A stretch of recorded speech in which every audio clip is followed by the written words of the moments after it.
I don't know if Amanda Knox is guilty or innocent, but I wonder if she's really getting a fair trial.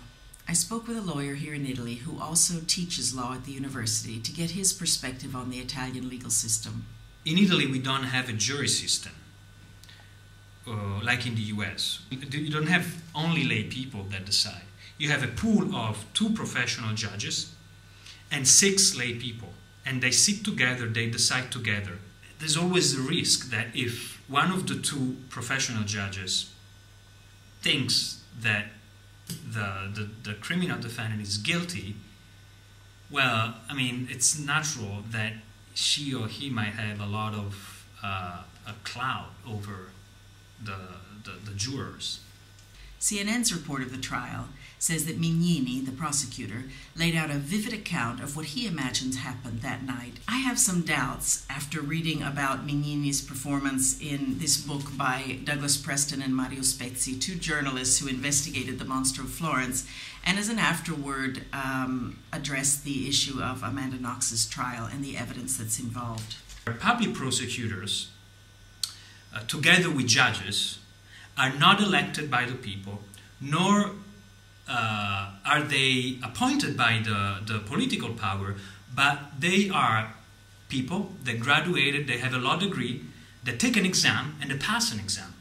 They're only accountable to the so-called Consiglio Superiore della Magistratura, which is a body formed by public prosecutors from everywhere in Italy. And public prosecutors are together with judges. There is not real accountability for magistrates in Italy.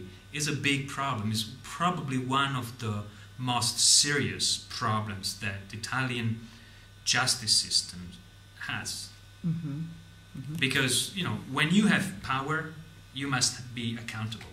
Unfortunately, Amanda Knox has already been convicted in public opinion. The Italian press has referred to her as a sex predator, a little female devil, and the Dark Lady of Seattle.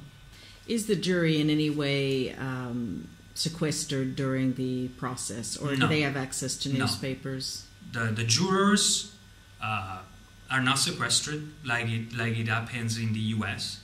They have access to newspapers, television. They go home, so they are totally under the influence of mass media, like the public at large. CBS's 48 Hours hired a top criminal defense investigator, Paul Ciolino, and sent him to Perugia. He went believing that Amanda Knox was probably guilty, but after reviewing the evidence came to a different conclusion. He states that the crime scene was trashed by the police. They corrupted the evidence, mishandled it, destroyed it, cross-contaminated it. It's virtually worthless.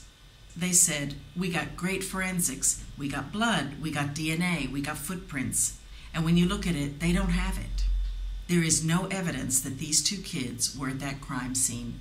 None. According to what I read on newspapers, that's the main evidence, the DNA evidence. But you see, on the DNA evidence, you can understand how the system is different from the US. If we were in the US, who would decide about the admissibility of the DNA evidence? The judge.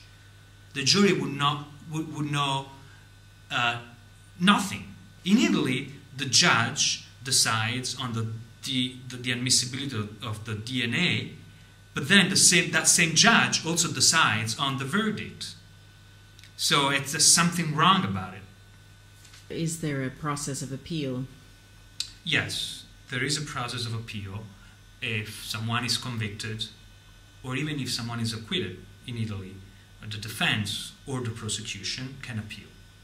Oh, really? Yeah, very different from the US. There's not such concept as double jeopardy, right? In the US, if you are acquitted, that's it. In Italy, if you are acquitted, the public prosecutor can still appeal. And you have another trial, basically. Someone is guilty of the horrible murder of Meredith Kercher.